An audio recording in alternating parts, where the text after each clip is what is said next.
மிகப்பெரிய எழுச்சியான ஒரு அலையை அது உருவாக்கி இருக்கின்றது. நேற்றைக்கு முன்தினம் மதிப்பிற்குரிய ராகுல் காந்தி அவர்களும் நம்முடைய தேஜஸ்வி யாதவ் அவர்களும் மேற்கொண்டு வருகின்ற அந்த பயணத்திலே மாண்புமிகு நம்முடைய தமிழ்நாட்டுடைய முதலமைச்சர் அவர்களும் கலந்து கொண்டார்.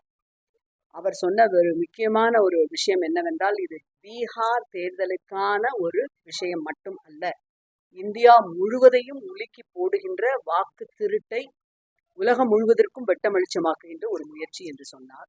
பாராளுமன்றத்திலே சென்ற மாத ஒரு முழு கூட்டத்தொடரிலும் எதிர்க்கட்சிகளாகிய நாங்கள் இது குறித்து தினமும் ஆர்ப்பாட்டம் நடத்தினோம். மிக முக்கியமாக எலெக்ஷன் கமிஷன் அந்த அலுவலகத்திற்கு சென்று அவர்களுடைய வாசலிலே முன்பாக இருந்து அனைத்து கட்சியினரை சார்ந்தவர்களும் எதிர்ப்பை பதிவு செய்தோம். இது ஒவ்வொரு இந்திய குடிமகனும் தன்னுடைய கையில எடுத்துக்கொள்ள வேண்டிய விஷயம். மாநில சுயாட்சி, மாநில உரிமைகளுக்காக தொடர்ந்து போராடுகின்ற தமிழ்நாடு, நம்முடைய மாநிலத்தினுடைய பெருமை மிகுந்த முதலமைச்சர் அவருடைய இந்த கூட இணைந்து பயணிக்கின்ற இந்த வழிகாட்டுதலோடு பயணிக்கின்ற இந்த விஷயத்தில் மிக மிக முக்கியமாக அதிக கவனம் எடுத்திருக்கின்றது.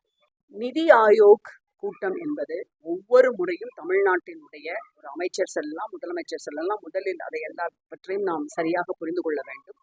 நிதியமைச்சர் தவறாமல் கலந்து கொண்டிருக்கின்ற கூட்டம். சில கூட்டங்களில் நம்முடைய தேவைகளை ஒன்றிய அரசாங்கத்திடம் பலமுறை எடுத்து சொல்லியும் அவர்கள் செவி சாய்க்காமல் இருந்த சமயத்தில் கூட சில கூட்டங்களில் நாம் நம்முடைய எதிர்ப்புணர்வை பதிவு செய்வதற்காக அவர் இருந்திருக்கலாம். ஆனால் எல்லா கூட்டங்களிலும் தமிழ்நாட்டினுடைய தேவைகள் குறித்து ஒன்றிய அரசாங்கத்திற்கு தெரிவிக்கப்பட்டிருக்கின்றது.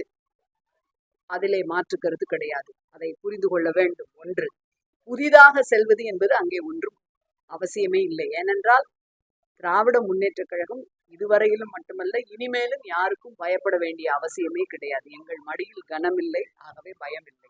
இன்றைக்கு ஒன்றிய அரசாங்கத்தை எதிர்த்து காத்திரமாக அனைத்து விஷயத்திலும் குரல் எழுப்புகின்ற முதல் குரலை பதிவு செய்கின்றவர் நம்முடைய தமிழ்நாட்டினுடைய முதலமைச்சர் தான்.